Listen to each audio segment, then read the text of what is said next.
Estamos aqui em mais um ASP Talks, o podcast da Associação dos Advogados. Como eu costumo dizer, bom dia para quem escuta de dia, boa tarde para quem escuta à tarde, boa noite para quem escuta à noite, como eu que corro nas madrugadas. Boa madrugada, é a hora que eu escuto podcast enquanto eu corro, Dani. Estou aqui hoje com uma grande amiga, acima de tudo uma amiga, Daniele Galvão, advogada. Veio lá do Paraná, que hoje é importante falar isso, porque nós hoje temos uma atuação grande no Paraná. A OAB fez uma parceria recente com a gente e hoje já é o estado em que a gente tem a segunda maior participação. Tivemos esse ano até simpósio lá, foi muito legal. Dani, vou jogar a bola direto para você. Eu queria que você contasse um pouquinho de você, porque eu acho que eu não preciso introduzi-la. Ninguém melhor que você para fazer essa introdução. Bom dia, boa tarde, boa noite. À madrugada você corre, eu durmo. Então, Teve um amigo que falou outro dia, eu também acordo para virar para o lado e dormir do outro lado, assim. não, dormir faz bem também, faz parte do nosso trabalho. Bom, eu sou a Daniele Galvão, eu sou advogada, criminalista, formada há 20 anos, né, nesse exercício há 20 anos. Eu, realmente, a minha trajetória jurídica começou no Paraná, mas eu sou de Joinville, em Santa Catarina. Fui fazer PUC Paraná, onde eu formei e advoguei por mais 5 anos. Depois eu fui para Brasília, advoguei por mais 4 lá, e estou em São Paulo há 12 anos, né? Então, assim, é uma trajetória que parece que foi ontem, porque eu pisquei e foram 20 anos, mas é uma trajetória muito me agrada, assim. Então eu estou muito feliz de estar aqui podendo falar um pouco disso, um pouco dessa história, um pouco da minha atuação. Obrigada mesmo pelo convite. Eu que agradeço. Eu e a associação e você, além de tudo, não só minha amiga, amiga da nossa presidente Renata e de tantos outros aqui que integram a nossa associação. Dani, eu acho que tem um ponto curioso aqui que me interessa muito aqui aí, não só como profissional do direito, advogado, mas também eu acho como pessoa. Eu já fiz essa pergunta aqui algumas vezes, né? Você está tendo uma oportunidade aí de exercer a magistratura na área eleitoral aqui no Tribunal Regional de São Paulo. Me diz assim, como é que você, uma advogada, eu acho que, além de tudo, criminalista, né? Que eu acho que é o advogado mais raiz, mais puro, né? Mais na essência do que é um advogado, de repente veste esse papel de juiz. Como é que você se sente? Como é que você muda a sua chave nessa hora para começar a trabalhar nessa atividade? Acho que um pouco antes de responder essa tua pergunta, se me permite, é legal trazer para os nossos ouvintes que a justiça eleitoral ela tem uma composição híbrida, Sim. diferente das outras justiças. Então, nós não temos o quinto constitucional, que é uma parte da advocacia, né, destinada à advocacia, uma parte das vagas destinada à advocacia, mas nós temos uma composição que hoje é de desembargadores do Tribunal de Justiça, desembargadores federais, juízes de direito e juristas. Esses juristas, na verdade, são advogados que têm alguma reputação também na área acadêmica, que são escolhidos pelo presidente da República, mediante um procedimento que passa pelo Tribunal de Justiça, e então exercem um mandato de 2 anos, que pode ser prorrogado por mais 2 anos no mesmo cargo. A Justiça Eleitoral tem tanto os seus membros efetivos quanto os seus membros substitutos. Eu fui eleita pelo órgão especial do Tribunal de Justiça, e depois, aqui de São Paulo, e depois nomeada pelo presidente Lula, foi uma das primeiras até nomeações desse governo, para exercer o cargo de juíza substituta. Mas, para minha surpresa, eu acabei ficando no exercício da titularidade por 13 meses, porque a vaga de titular ainda estava sendo discutida tanto no Tribunal de Justiça quanto a documentação no TSE. Então, assim, primeiro que foi uma experiência ou uma oportunidade que eu não esperava naquele momento da minha vida profissional.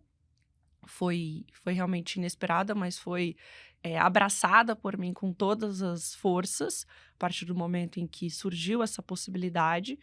E eu confesso que eu sempre fiz estágio e sempre advoguei. Sempre fiz estágio na área privada e sempre advoguei em escritório. Então, abraçar essa nova oportunidade ou essa nova carreira não foi inicialmente fácil, porque os advogados estão testados, estão treinados para pedir. E Sem o dúvida. juiz está lá para decidir entre os pedidos, né?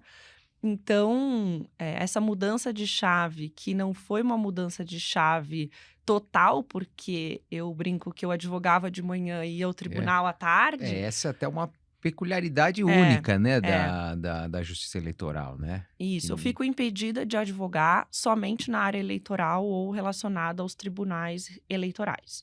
Então, minha advocacia criminal, salvo nos crimes eleitorais, ela ficou intacta. Ela não teve nenhuma mudança nesse sentido.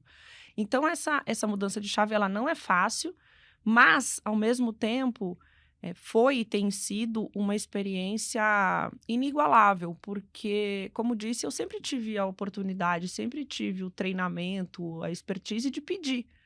E você ter que analisar se há provas consistentes, porque o advogado criminalista sempre diz: não tem provas, não há provas de que ele esteve naquele local, ou a materialidade não está comprovada, ou a autoria, a discussão sobre a autoria.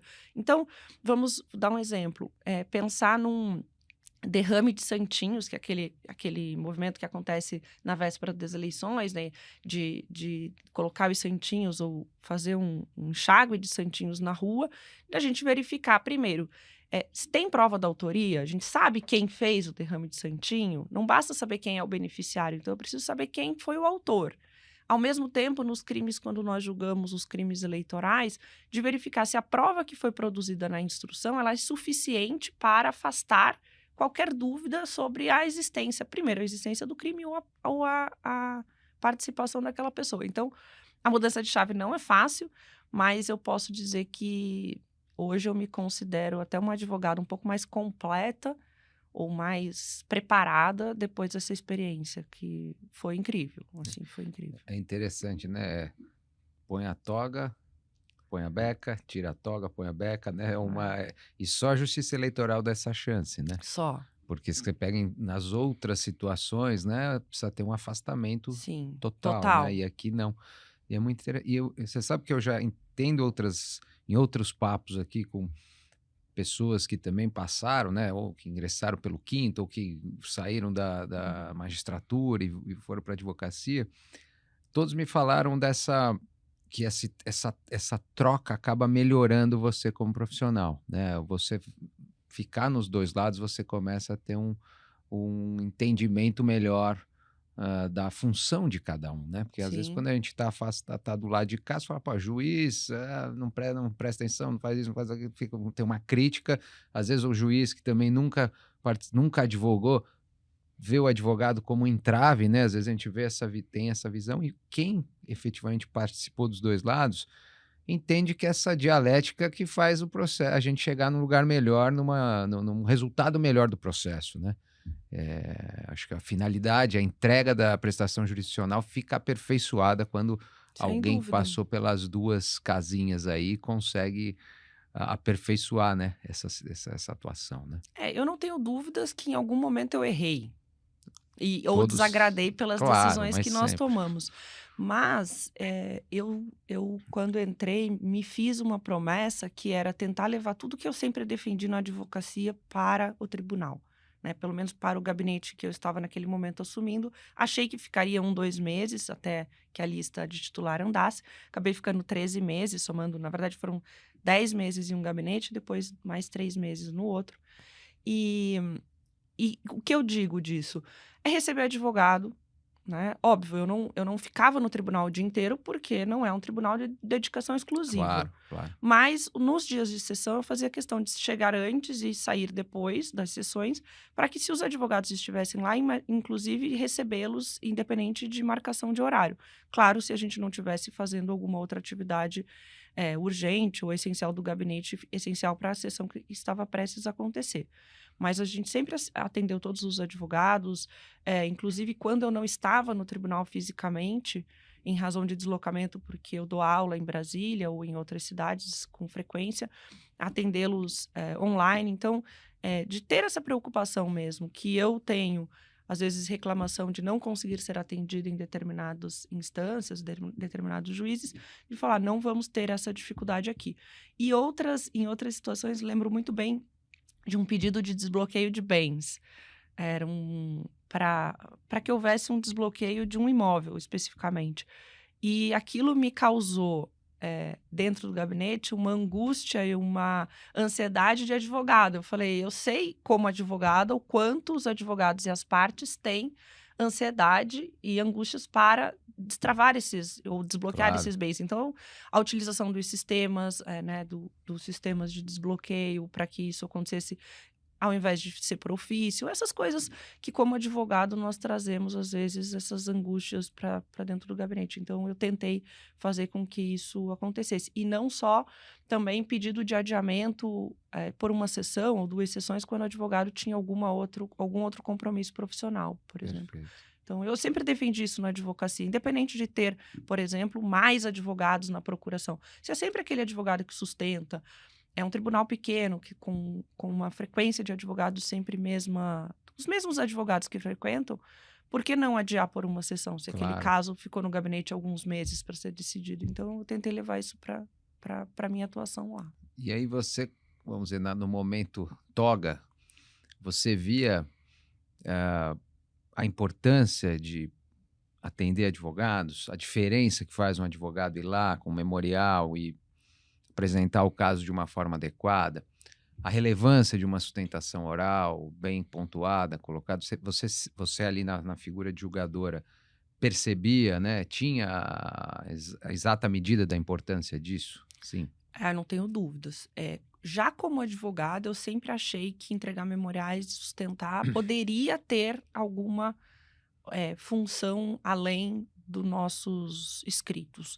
E aí, nessa função de jurista, eu vi que a entrega de memoriais, a possibilidade de você, julgador, tirar dúvidas com o advogado, e aí eu coloco um ônus a mais na função do advogado, que é estudar o processo. Não adianta você ler os memoriais e levar os memoriais. claro. E digo isso sempre, inclusive no meu escritório. A gente precisa conhecer o processo, porque se o julgador perguntar algo que vai além dos memoriais, nós consigamos responder.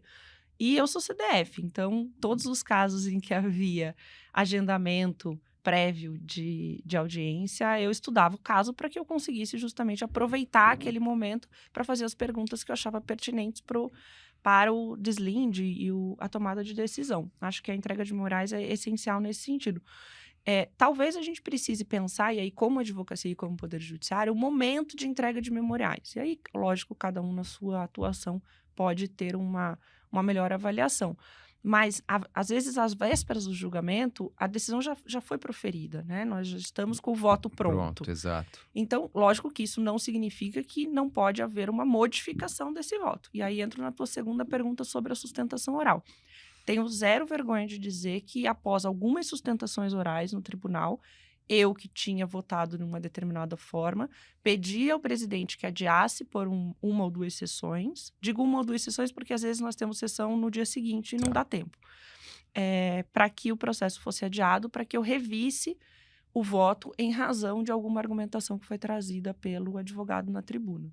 É. E acho que isso é essencial, porque se gerou alguma dúvida, pode ser que a sua decisão não esteja tão correta como você achava que estava. Então, eu fiz isso algumas vezes. Algumas vezes a decisão foi mantida, outras vezes algum detalhe que foi trazido pela tribuna fez alteração mesmo do voto, porque talvez algum detalhe trazido não tinha sido levado em consideração com tamanha importância ou com tamanha relevância dentro de um contexto de outras provas, por exemplo. Então, imagino lá ainda, né, que a justiça eleitoral, como você falou, acho que até o ambiente profissional é mais restrito, né, em termos de profissionais que atuam, né? Você falou, são mais ou menos as mesmas carinhas ali sempre, né? É, Então, eu acho que mais ainda acaba sendo levado a sério, né, considerado, porque são profissionais que realmente estão talhados, sabem, tem uma especialização muito grande ali, né? E eu acho que até tem um outro ponto, né, que eu penso assim, essa presença de um advogado também, que vai lá, se apresenta, sempre coloca um caso de uma forma séria e adequada, também passa essa confiança para o julgador, de certa maneira, falar, preciso ouvir, ele não está falando qualquer coisa, né? Acho que sem dúvida. a sequência desse trabalho é importante, né? De você ir criando essa relação de confiança, né? De sempre Sim. trazendo, expondo seus casos, porque aí acho que essa troca pode ficar mais aberta, efetivamente, né? Você deixar mais o julgador ficar mais permeável a ouvir o advogado, né? Sim, sim, sem dúvidas. Eh, Acho que a gente nunca pode generalizar, dizer todos os juízes são assim ou todos os Claro, claro. desembargadores são assim, mas, o que eu tenho notado, pela minha experiência como advogada e depois dessa experiência, como jurista lá no TRE, eh, sustentações orais objetivas que tragam exatamente o que consta nos autos, com análise das provas ou análise da argumentação jurídica. Muitas vezes nem a utilização do tempo total é preciso para que nós tragamos justamente os elementos necessários para aquele julgamento, né? Então, Claro. às vezes é muito mais proveitoso, como advogada, falar, e aí como jurista, escutar elementos objetivos ou argumentação, desculpa, argumentação objetiva sobre aquela questão, do que enfatizar todos aqueles cumprimentos, reiteração, ou trazer questões que não são tão relativas propriamente ao caso concreto, né. Então, sem querer, né, ensinar o padre a rezar a missa, não é Claro. isso. Mas eu acho que cada um tem um estilo de sustentação, isso é curioso, inclusive, de ver. Tem um estilo de escrita, um estilo de sustentação. Cada advogado, obviamente, vai fazer a análise que mais lhe convier para a apresentação dos seus argumentos, mas considerando a quantidade de processos que Acho que tem esse é o na ponto, né? justiça como um todo, em qualquer tribunal, e nem falo do TRE, porque o acervo do TRE é infinitamente menor do que o acervo, por exemplo, do Tribunal de Justiça. Mas, às vezes, trazer questões mais precisas, objetivas, pode ter uma resposta do julgador muito melhor do que eh, algo mais lento ou mais longo, nesse Hoje sentido, acho que assim. esse é o ponto, né? Eh, Podemos ter uma noção de que seria o ideal das sustentações, que é ter uma exposição longa, né, detalhada, enfim, isso poderia ser o mundo ideal, mas a gente precisa lidar hoje com o possível. Temos um judiciário abarrotado de processos. Uhum, Então, é como às vezes eu comentava lá também, falando um pouco da experiência no escritório. O meu memorial de antigamente é a minha petição de hoje. Então, e o memorial ficou mais menor curto. ainda. Eh, Porque, na verdade, a gente precisa ser jornalístico, né? Você, na hora de sustentar, você precisa ir lá no ponto, na veia. Na hora de despachar, nesse momento de ser atendido pelo desembargador, né? Uhum. Ou pelo juiz, no momento que se abre o tempo, ser realmente incisivo ali, vai na veia no que precisa ser ouvido, né? É. É, Eu digo sempre, tem casos que você consegue sustentar em 5 minutos, e tem exato. casos que 15 minutos são É pouco. poucos. Os minutos são poucos para que nós É. consigamos, né, apresentar realmente o que é preciso. Isso vai de análise de caso a caso, mas realmente utilizar o tempo e o espaço com objetividade tem sido, assim, a minha meta, É. como inclusive nas aulas. Às vezes aqui no podcast eu falo um pouquinho a mais. Podcast é a hora que a gente pode falar um pouco mais, né? Isso é uma coisa que me ocorre aqui agora, pensando um pouco porque a justiça eleitoral vamos dizer, é praticamente uma criação brasileira, né? Assim, poucos lugares têm justiça eleitoral e não temos como negar que é um sucesso, né? Eu acho que ela já vem há muito tempo e carrega um histórico de sucesso, né? E é interessante que é uma justiça muito célere, porque por conta da corrida eleitoral estar acontecendo e as coisas não poderem ficar para depois, porque senão Inês é Uhum, morta, a justiça é célere. E você vem do direito penal que, de certa maneira, demanda tem como não que o processo penal precisa ser moroso, mas um uhum. processo penal devidamente conduzido tende a necessitar de uma instrução mais cautelosa, né? Vamos falar, nós estamos na maior força do Estado, quando a gente fala na justiça, o braço mais forte é o penal, então, Sim. obviamente, para o Estado se mexer nessa hora, ele tem que no mundo ideal, ter a maior cautela possível antes de vir com a punição. Como é que você entende esses 2 sistemas, assim, de você lidando com, em tese, o que teria que ter essa maior maturação e passando, e por outro, esse que funciona e funciona bem, mas muito célere, assim. Aí falando do ponto de vista do operador de direito, você que atua nessas 2 áreas, assim. Acho que nós podemos fazer também uma divisão da justiça eleitoral em setores, né? A justiça eleitoral, o Tribunal Regional Eleitoral, não serve também só para resolver problemas, demandas entre partes sobre as eleições. Tem toda uma parte de alistamento dos eleitores, tem toda uma parte de análise da prestação de contas dos partidos políticos, discussão não, organização, melhor falando, organização das zonas eleitorais pela quantidade de eleitores, toda uma preocupação com mudanças de domicílio dos eleitores, então, inclusive, observância dos prazos, então, alistamento da população de rua, então, o TRE hoje de São Paulo participa do POP Rua, que é um programa social, junto com a Justiça Federal e outros entes públicos, de alistamento dessas pessoas em situação de rua, que às vezes não têm a documentação, RG, CPF, e acabam fazendo, além desses documentos, também o título de eleitor. Então, tem essa parte administrativa da Justiça Eleitoral, de, inclusive, levar zonas eleitorais para comunidades indígenas, que até pouco tempo isso não acontecia no estado de São Paulo. Então, isso é um projeto de alguns anos para cá. E, além disso, o julgamento, então, dos registros de candidatura, que precisa ser rápido, porque as pessoas precisam saber se elas podem ou não podem ser candidatos, não só o próprio candidato, como aqueles que eventualmente venham a votar naquele candidato. Depois do registro de candidatura, e aí, já no período de propaganda eleitoral, nós precisamos decidir rápido sobre as propagandas, porque a propaganda está passando na TV, a propaganda está passando no teu feed das redes sociais e está sendo distribuído, por exemplo, por WhatsApp em algumas oportunidades. Então, isso precisa ser rápido, tal como precisa ser rápida a análise da prestação de contas dos candidatos eleitos. Por quê? Porque os candidatos eleitos precisam saber se estão aptos a serem diplomados no final de dezembro, para então tomarem posse no começo de janeiro do ano subsequente.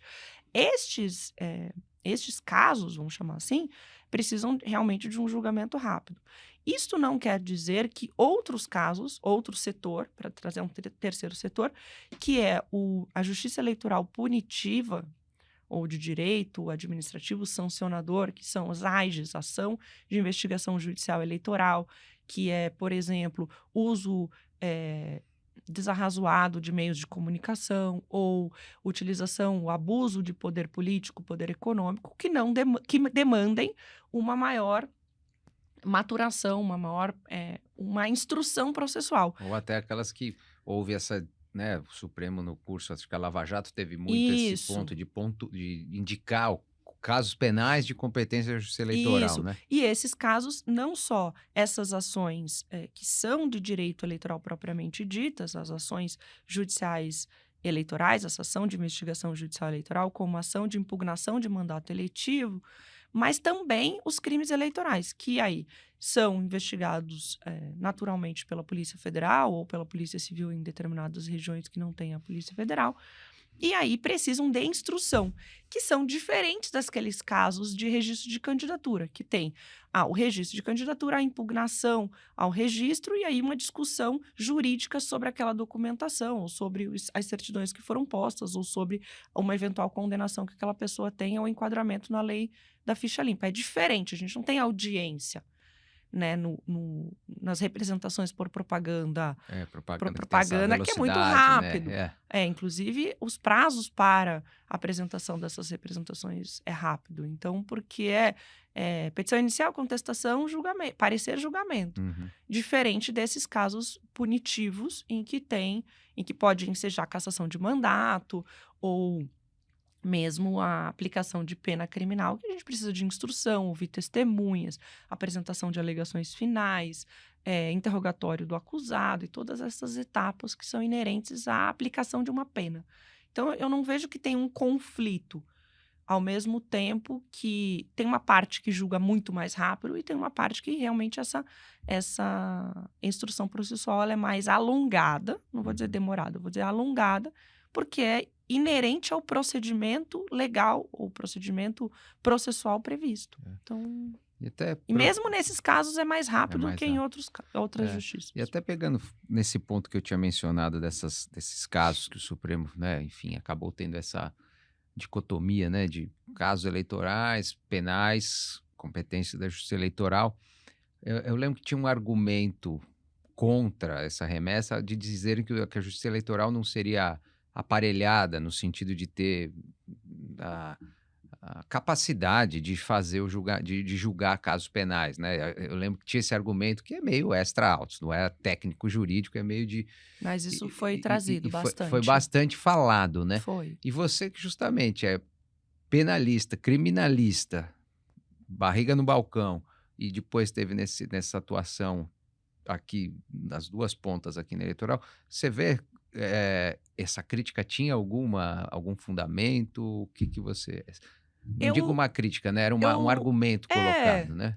pode até ser chamado como crítica. Eu já vinha defendendo que esse argumento ou crítica era infundado até bem antes de entrar na justiça. Inclusive, acho que uma das minhas defesas públicas de que esse argumento era falacioso, que levou até a minha indicação, e aí a eu ir para a Justiça Eleitoral em algum momento.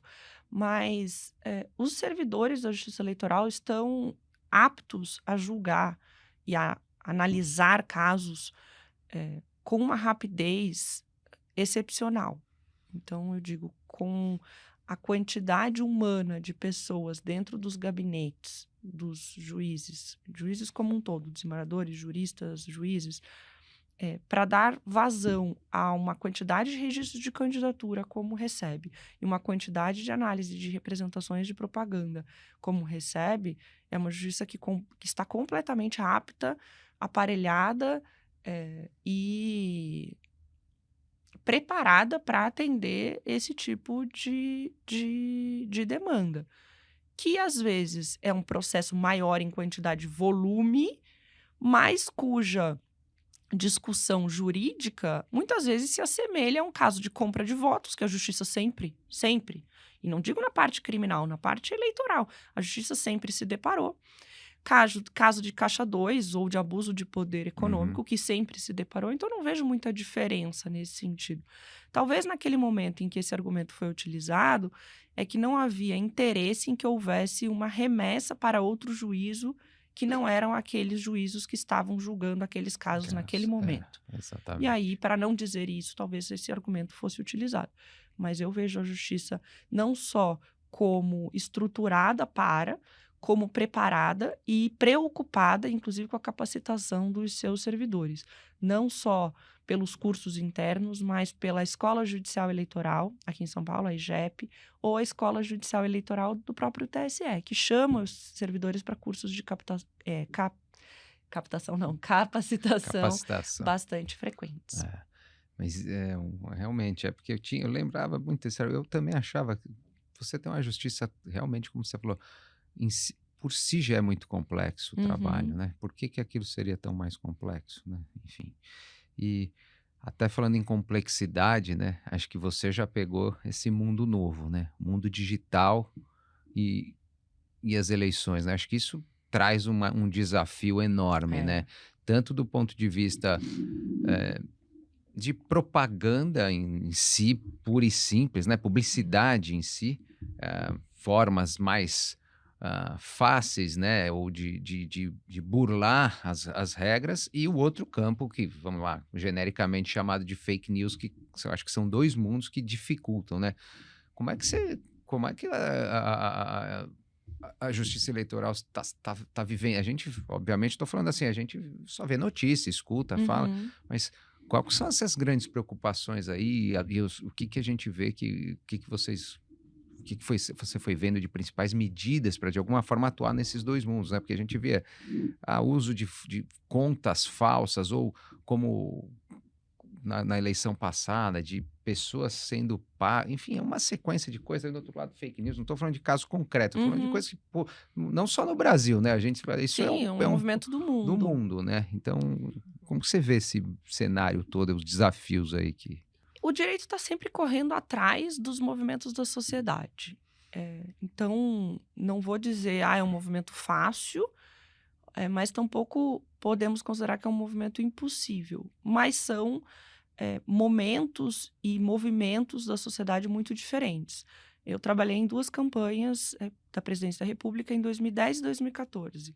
A nossa preocupação era um cavalete, pintura de muro, era Boca de urno, era santinho. agora não Você só lembra essas coisas? santinho, mas É. assim, xerox da capa de revista semanal entregue na porta do metrô na véspera da eleição. Era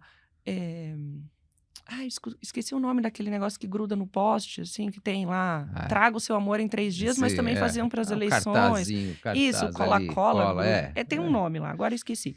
Enfim, essas eram as preocupações. Em 2014, já tinha muito mais um movimento de redes sociais, de Twitter, mas não era um movimento que teve já em 2018, 20, com as eleições municipais, que no meio da pandemia, então Pois as é, redes sociais tiveram esse protagonismo, mas há também uma preocupação das plataformas na retirada de perfis falsos, inclusive mediante denúncias dos próprios eleitores ou cidadãos.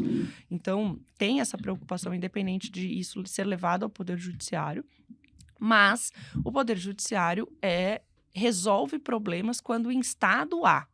Então, nós tivemos, por exemplo, nessa eleição, nós tivemos discussões sobre montagens de voz ou sobreposição de voz e montagem de imagens envolvendo candidatos. Montagens grosseiras que você via que eram sátiras, e sátiras sempre foram aceitas pela justiça.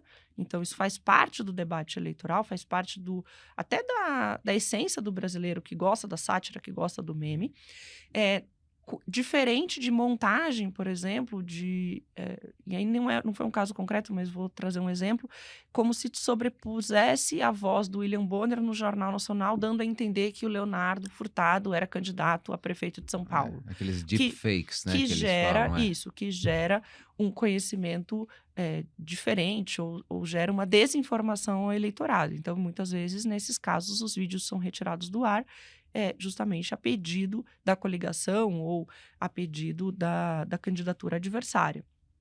Além disso, a distribuição de recortes, isso foi objeto, né, de algumas ações ainda em primeira instância e levadas uma ou outra para a segunda instância, em que verificaram se houve abuso ou se houve alguma distribuição irregular desses recortes de rede social ou de utilização de redes sociais de forma abusiva, isso poderia ser coibido pela Justiça Eleitoral.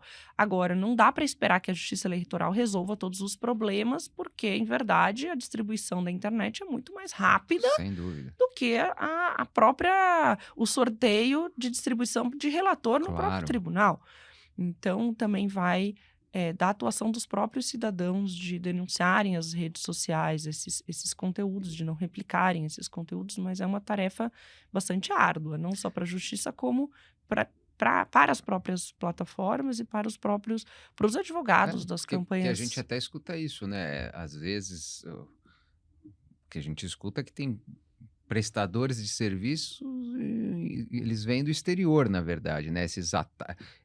Muitos dos trabalhos, vamos dizer, de fake news, assim, são esses exércitos de trolls que estão, às vezes, em países, até na Coreia do Norte, enfim, né? Hackers de outros lugares que fazem isso. Estados Unidos teve esses problemas, todo lugar tem esse problema, né? Então, até o controle fica para as próprias plataformas, né? Não só É mais difícil. para o Estado, mas também realmente. para as próprias plataformas fazerem o controle, né? E a própria legislação eleitoral, Léo, ela vai sendo adaptada e aperfeiçoada ao longo das eleições. Então, exato. questões como patrocínio de posts ou impulsionamento de posts, tem algumas vedações. Então, isso é unicamente do candidato e não dos seus correligionários ou da sua família ou do seu antecessor. Tem toda uma regulamentação que, óbvio, que pode ser descumprida. Não é porque há lei que aquela atuação ou aquela ação não vai acontecer. Isso é muito fácil de ver no criminal. Não é porque tem lei de homicídio que os homicídios vão Claro. acabar. Não é porque a pena é alta, e aí fazendo uma comparação com o eleitoral, não é porque pode dar uma cassação de mandato ou uma inelegibilidade por 8 anos que a pessoa não vai praticar aquela Claro. conduta. Mas também nós não podemos esperar que a justiça seja responsável por tutelar todas essas ações humanas, porque isso é humanamente impossível. Exato, no fim é sempre, principalmente nesse campo, né? São situações novas que a justiça tem que ir Sim. enfrentando, e depois vem a lei, né? Não- E por e- isso até uma preocupação do TSE de trazer em rede aberta de televisão ou nas suas redes sociais, faça uma dupla checagem da informação, busque nos canais oficiais sobre os seus candidatos, para tentar conscientizar realmente que nós não podemos só nos não só nos influenciarmos, como nos informarmos só pelas redes Só sociais pelas redes sociais. ou pelas Grupos, grupos, informações, né? isso, para irmos atrás das informações antes que nós repassemos. Pois é. Eu vou te fazer uma pergunta direta, mas que eu acho que é, acima de tudo, ela é didática, né? E para você que, enfim, teve mais internamente ele lidando, as urnas, nossas urnas eletrônicas, elas são seguras. Seguras, elas são testadas, tem testes cegos, tem testes, não é bem o nome teste cego, mas tem teste de integridade e inclusive no dia da eleição tem um centro de integridade que fica aberto à população, em que é feito, inclusive, são escolhidas algumas urnas eh, de zonas eleitorais aleatórias, tem um sorteio que acontece um dia antes. Então, é como se existisse uma eleição fictícia para justamente testar aquelas urnas relacionadas a algumas zonas eleitorais. Então, fica um centro de controle de integridade, isso tudo é filmado, é auditado. Então, há uma responsabilidade e uma preocupação com essas urnas eletrônicas, sem dúvida. Queria muito fazer essa pergunta e colocar, porque isso é importante ter toda a audiência ouvindo isso, porque isso entra muito no que você estava falando antes, né? A importância da gente buscar informação adequada, segura nesse momento, né? Que a gente ouve tanta. Esse negócio de fake news, acho que é o tema errado. Acho que a grande questão é desinformação. Sim. Esse mar de informações que a gente tem hoje jogado em plataformas, em mídias sociais, em internet, está deixando todo mundo muitas vezes desinformado. Então acho Sim, que e de informações de que a urna eletrônica é ligada à internet, isso não é verdadeiro. A população é convidada, inclusive, por meio dos canais oficiais do tribunal, para acompanhar esses testes de integridade. Então, sem sombra de dúvidas. E não só a segurança das urnas eletrônicas, como a notícia rápida sobre a eleição a escolha dos eleitos, né? Acho que esse é um assunto que é bastante importante para o Brasil, assim, no tamanho que o Brasil tem, imaginarmos, por exemplo, que o resultado das urnas de uma zona eleitoral dos indígenas do Amazonas, que esses dados vão ser transferidos com a mesma velocidade de uma cidade claro. menor do interior de São Paulo. Então, isso não só facilita o acesso dos eleitores às eleições, porque as urnas são levadas e as urnas são recolhidas depois com essa logística, é uma logística gigantesca que é feita. Talvez o maior trabalho de logística feito no Brasil hoje é a instalação e a desinstalação das urnas eletrônicas, mas também a possibilidade de trazer o eleitor para a escolha dos seus candidatos, para que não haja realmente seletividade social em relação a isso. Então tem essa preocupação, inclusive de segurança.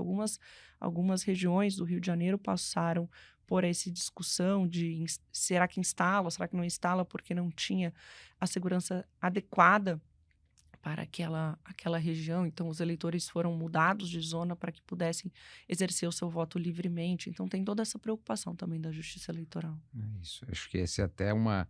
E a urna fez aniversário agora, recentemente. Quantos anos? 29. Uau! 29. Nossa, muito tempo. E é um case de sucesso, né? Nosso, que acho que o Brasil saiu na frente nisso e tem essa tecnologia montada. Então, acho que até aqui, eu quis até fazer essa pergunta aí, porque acho que dentro do que a gente está dizendo, desse mar de desinformação e da busca de informação segura em geral, a gente vê aqui o nosso trabalho na associação como divulgador de conhecimento e de informação, a gente vê uma responsabilidade nisso e acho que é uma chance da gente transmitir esse tipo de mensagem de forma segura, né? Então, eu Sem queria muito dúvida. aproveitar a tua passagem aqui para ser Sem mais uma dúvida. pessoa que pudesse ali falar de dentro, né? Tanto que algumas associações, entidades não públicas, inclusive, pedem as urnas eletrônicas emprestadas para as suas eleições, clube. É verdade, é Então verdade. acho Aqui mesmo, acho isso a gente faz a eleição com as com as urnas. urnas É. eletrônicas, né? Então, eu sou cidadã portuguesa por descendência do meu avô e recebo todas as eleições uma carta em casa para votar. E eu sempre voto. Acho que toda possibilidade de exercício do voto que eu puder, eu vou votar. Não só aqui na ASP, na OAB, nas associações que eu participo e inclusive nessa eleição portuguesa.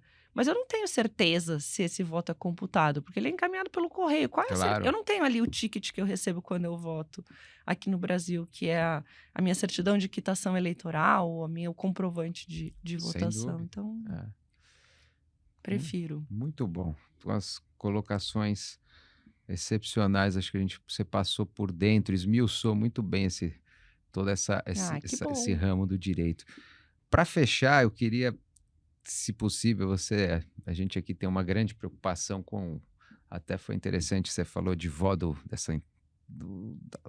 exercer o direito de voto. Você quer Uhum. votar onde você puder votar. Isso é a gente lembrar da democracia. E falando de democracia, eu queria falar do jovem. A gente tem um dos nossos trabalhos aqui é tentar reforçar essa noção de associativismo, esse reforço de sempre do Estado Democrático de Direito e atrair a juventude para a nossa associação, para atuar na sociedade civil. E eu queria que, se possível, você falasse um pouco desse tema, do jovem, o incentivo ao jovem sobre esses temas, e até porque você teve uma carreira também, olha só, super interessante, você falou, você trabalhou em Em 3 quatro lugares. lugares. Eu lembro que te conheci em Brasília ainda, trabalhando lá, voltou e vários campos do direito, a riqueza da advocacia. Então, se você pudesse dar um recado aí para o jovem advogado, Sem para dúvida. fechar. Ninguém faz nada sozinho, Léo. Assim, né? Ninguém faz nada sozinho. Desde a faculdade, nós temos os trabalhos em grupo, nós precisamos discutir as coisas. Ninguém, inclusive, faz ação sozinho, porque você precisa, para Claro, você propor uma ação cível, você precisa de alguém contestando. A pessoa pode claro. não contestar e ter as suas consequências da revelia, mas precisa de uma outra parte. Então, nesse mundo digital, em que o networking digital tem cada vez mais sido estimulado, eu tenho falado muito aos meus alunos e às pessoas com quem convivo de gerações mais novas, na importância da troca humana, do encontro humano, né? De conversar sobre outros assuntos, de participar de congressos, inclusive, que não são específicos da sua Isso área. é muito O importante. meu tema de doutorado surgiu porque eu fui fazer umas matérias de processo civil e eu escrevi sobre precedentes judiciais no processo penal. E quando comecei a falar sobre isso em 2016, as pessoas do penal falavam que eu era meio maluca. E talvez eu fosse mesmo, mas o pessoal do processo civil estava discutindo isso há 10 anos. Exatamente. Então, participar das associações, a ASP traz uma quantidade gigantesca de cursos, de oportunidades, de encontros, em que há encontros realmente humanos, que as pessoas se encontram para fazer o curso, que é possível, inclusive, fazer online, mas no cafezinho, na saída do curso. É possível que conheça pessoas e essas pessoas elas vão trocar ideias não só sobre a advocacia, mas sobre a vida, sobre séries diferentes. Então, eu acho muito importante que nesse mundo digital nós olhemos mesmo para o encontro humano, porque é o encontro humano que vai trazer esse aperfeiçoamento como pessoa, como um melhor advogado. E não é incomum. Eu chegando aqui mesmo, recebi uma mensagem de uma colega dizendo: você conhece alguém em Belém? Advogado de uma área específica em Belém? E eu respondi para ela: conheço, porque eu fiz um curso com um advogado Ah, que veio para São Paulo. Então, essas trocas humanas acontecem nas associações, acontecem nos cursos presenciais, acontece. Lógico, tem todas as suas dificuldades dos deslocamentos, mas quando possível, faça, faça. é. Leia coisas que não sejam do direito, converse com pessoas que não sejam da nossa área. Acho que isso, para a Aliás, vida, abre a cabeça, é isso muito bom. isso que você está falando, quando a gente olha a inteligência artificial chegando, né, e que vai chegar, está chegando cada vez mais na nossa profissão, acho que isso que você está falando é o grande antídoto para quem tem medo da inteligência artificial, porque É, só vamos falar do advogado, mas não só o advogado da pessoa, só quem tiver, acho que essa visão, esse conhecimento mais holístico, mais amplo, né, e é. que vai realmente conseguir navegar esse mundo novo, porque não vai adiantar mais nada saber um monte de lei. A gente vai É, precisar de saber o que sem fazer dúvida. com as leis, Não, e né? a inteligência artificial pode até te ajudar Vai a nos criar um ajudar. argumento melhor, uma frase de efeito um pouco melhor, ou organizar um gráfico. Eu tenho utilizado para isso, tenho ficado. Meu irmão até agradece, porque antes eu Era ficava. com ele. Era com ele essa tarefa dos gráficos para mim. Mas não vai ser a inteligência artificial que vai sentar com o teu cliente e escutá-lo Claro, chorando com as suas angústias e seus problemas para serem resolvidos. E, às vezes, problemas multidisciplinares que que vão é esse, precisar dessa expertise que de é, troca com outras que é isso que áreas. você estava falando. Eu acho que isso é muito importante hoje para o advogado, ter Muito. uma visão ampla do direito. Então, vai É. estudar a base do direito, que aí você consegue se virar no resto. E conhecer e se importar com a sociedade, assim, os fenômenos Exatamente, sociais, o que está exato. acontecendo, o que não está acontecendo. Até porque as redes sociais deixam a gente num algoritmo e, às vezes, num espectro de visão muito Rodando ali no delimitado. pedacinho. É isso. Sem querer demonizar, né? Porque eu também Claro, a gosto. gente usa, não, é tudo assim, mas acho que é a gente entender a hora de cada coisa, né? Acho que tudo no seu devido lugar. Exatamente. Doutora Daniele, muitíssimo obrigada, a conversa foi ótima. Eu que agradeço. Agradeço demais aqui em nome da associação, foi um extremo prazer. O prazer foi todo meu. Obrigada. Muito obrigado a todos.